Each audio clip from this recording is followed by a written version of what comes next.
Of course, the big news has been that there have been major sops which have been handed out for sugarcane farmers. The cabinet nod for sugar export subsidy has come in just last evening. However, it's going to cost the exchequer about almost 6,000 odd crore rupees. But let's take this discussion forward. How positive a news really is this, and how does it really translate to for the sugar sector? Abinash Verma, Director General at ISMA, joining in the show right now. Abinash, hi, good morning. The government has gone ahead and extended subsidies. How do you see this help the sector right now? I would say it's an extremely positive step, because clearly there is a gap between what we are getting in the domestic market in India and what we would get in the international market, because the international prices are certainly lower than what we get in the domestic market. So therefore there was a gap, and that gap was much more than about 10 rupees, 10.5 rupees, 11 rupees. And therefore, if that gap is being met by the government of India through the export subsidy, it's clearly a very positive move. It will reduce about 60 lakh tons from our huge stock balance that we will be starting the next year with. Well, would you say, like you're rightly mentioning, the main problem was surplus produce? Do you see this being addressed as an extension of subsidy, or would you say this is just a temporary solution? This is a solution for the next 12 months, from 1st October 2019 to the 30th September 2020. We'll be starting the next season with almost about 142 lakh tons, unprecedented highest ever opening stocks, which blocks a huge quantum of our working capital and challenges our paying capacity to the farmers.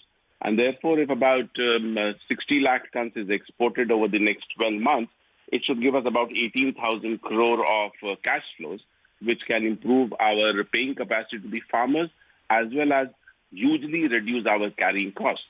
Now, the next season also, in certain parts of the country, there has been a drought situation last year. Therefore, the production will be lower. But in other parts of the country, the production is almost similar to what was last year. So those people are also challenged as far as the storage capacity is concerned.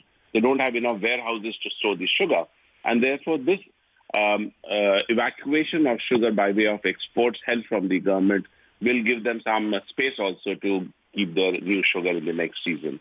So very positive move.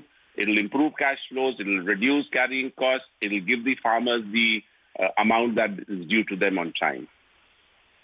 So Verma, can you give us a sense as to what the outlook is then on the pricing, especially as we head into the festive season?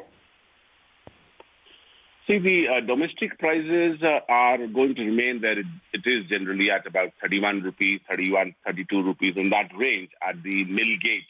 That's mainly because we do have a huge balance which is getting carried forward in the next season. And the next season is also going to be slightly more than the domestic requirement. So that will continue to put pressure on the prices. The current prices are at about 31 rupees, 32 rupees ex-mill, because the government has fixed a minimum price of sugar in the country. And therefore, we don't expect the prices to really move up because of the overhang. As far as the international prices are concerned, the international prices, we expect that probably from November, December, the global prices should be moving up because the Brazilian production will be over by then. The recent fall in the global prices is mainly because of the devaluation or the depreciation of the Brazilian currency. But once the Brazilian production is out of the international market, that should allow the global prices also to improve further from, say, November, December, and give an opportunity to the Indian sugar mills to export sugar. All right, so certainly a welcome move. Thank you so much for joining in and giving us a view as to what this means for the sector as well as for the farmers.